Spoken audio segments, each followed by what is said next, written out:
It's that time of year again when we're getting ready to send our kids back to school. Actually, mine go back tomorrow. And I was listening to an audiobook tonight, and the story Father Forgets by Livingston Larned came across. And I thought, wow, what an incredibly powerful story.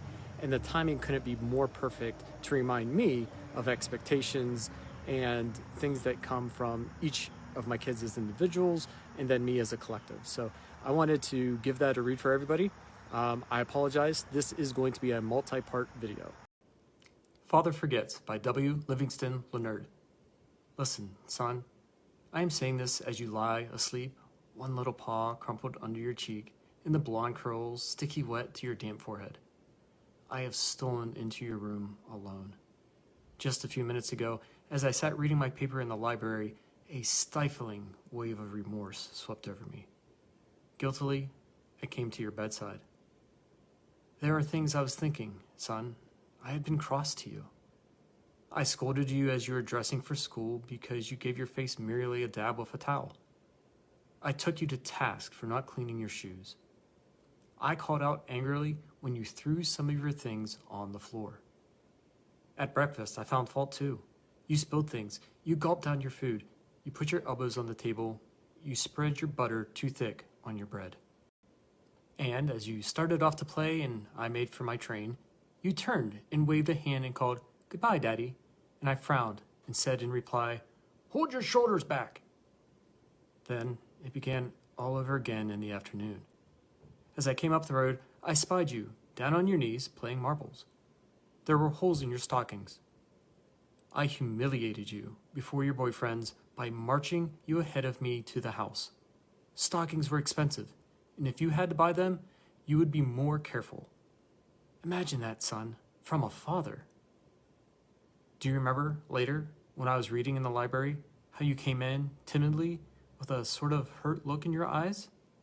When I glanced up over my paper impatiently at the interruption, you hesitated at the door.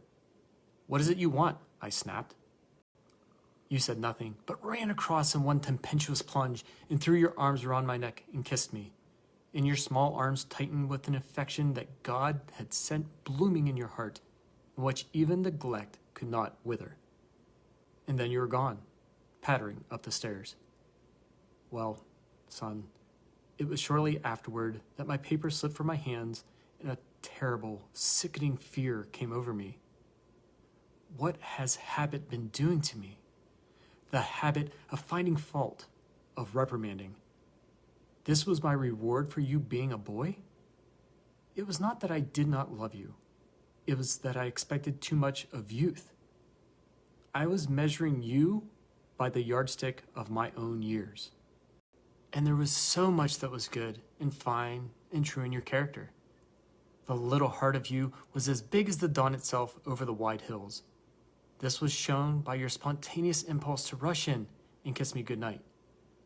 Nothing else matters tonight, son. I have come to your bedside in the darkness, and I have knelt there, ashamed. It is a feeble atonement. I know you would not understand these things if I told them to you during your waking hours. But tomorrow, I will be a real daddy.